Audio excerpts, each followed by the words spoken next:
happened? Hello and welcome to What the Truck Happened, the place where you get all the latest trucking news, data, and information. My name is Joko, and I do the research so you don't have to, but just in case you want to read up, I'll place the link down in the description below. FMCSA plans to reduce the regulatory relief program for regional declarations issued by a state governor. What does that mean for you as an owner-operator or a trucking business owner? First of all, let's take a look at what is the regional relief program and how does it affect you. Presidential and state declarations are effective for up to 30 days, and local declarations are effective for up to 5 days. Only a Federal Motor Carrier Safety Administration field administrator or regional field administrator has authority to extend the waivers beyond the initial 30 days and to place additional restrictions on the waivers. The waivers apply to any commercial motor vehicle responding from anywhere in the United States to provide direct relief to the emergency. Emergency declarations temporarily lift most safety regulations, including hours of service, from interstate motor carrier drivers and operators providing emergency relief. According to a comment on FMCSA's proposal back in December from some of the advocates of the highway and auto safety, fatal truck crashes continue to occur at an alarmingly high rate. They argued that the number of fatalities in big truck accidents has increased actually by 66% since 2009. Now, just to clarify, there is no actual link between the exemption waivers and fatal truck accidents. So what the advocate for the highway and auto safety arguing has no merit. It doesn't make sense. The Owner-Operator Independent Driver Association argues as well that this will actually obstruct the trucking industry's ability to operate effectively in communities impacted by the emergency. The current 30-day period provides sufficient time to deliver emergency assistance without negatively impacting safety. We are unclear on exactly why FMCSA is proposing these regulatory changes at this time, given the lack of proof of a connection between the exemptions and worsening safety. Since this is a developing story, once I find out more, I will share that with you. For our next topic, the FMCSA will be changing how it identifies unsafe drivers. Ever since changes were called for in the FAST Act of 2015, the FMCSA has been under pressure by Congress to improve on how it identifies unsafe drivers.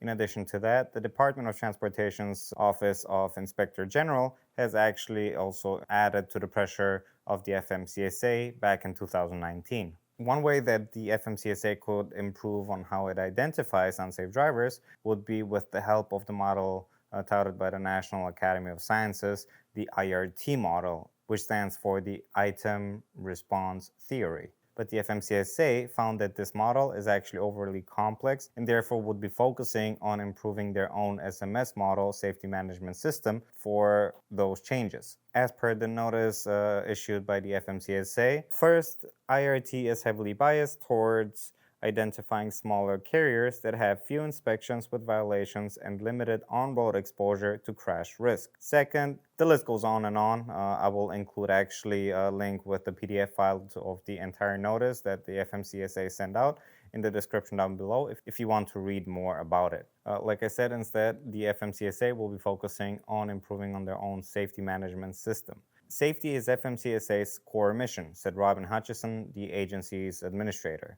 The proposed changes are part of the agency's continued commitment to enhancing the fairness, accuracy, and clarity of our prioritization system.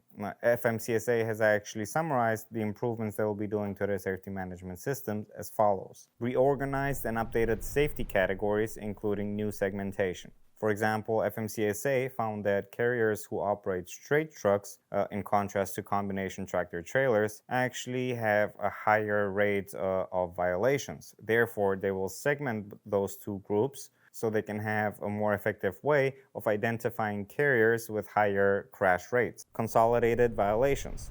They will consolidate 959 violations used in the safety management system and consolidate them into 116 violation groups, I guess for better overview.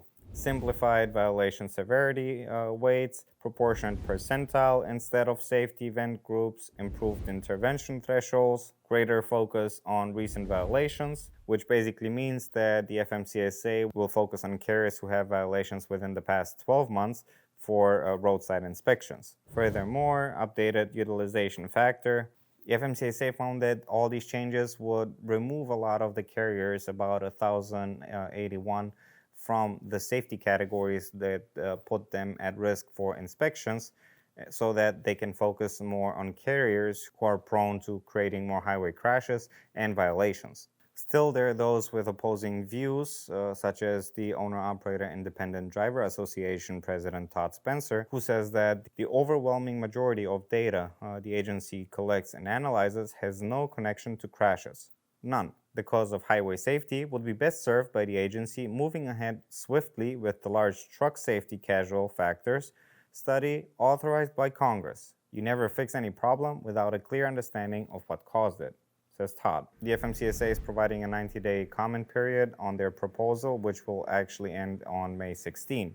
So if you want to give them your thoughts, I'll put links down in the description, so check that out. This was it for today's News Digest. Subscribe and like for more content, and make sure that you hit the notification bell so you don't miss any future videos. And I'll see you in the next one.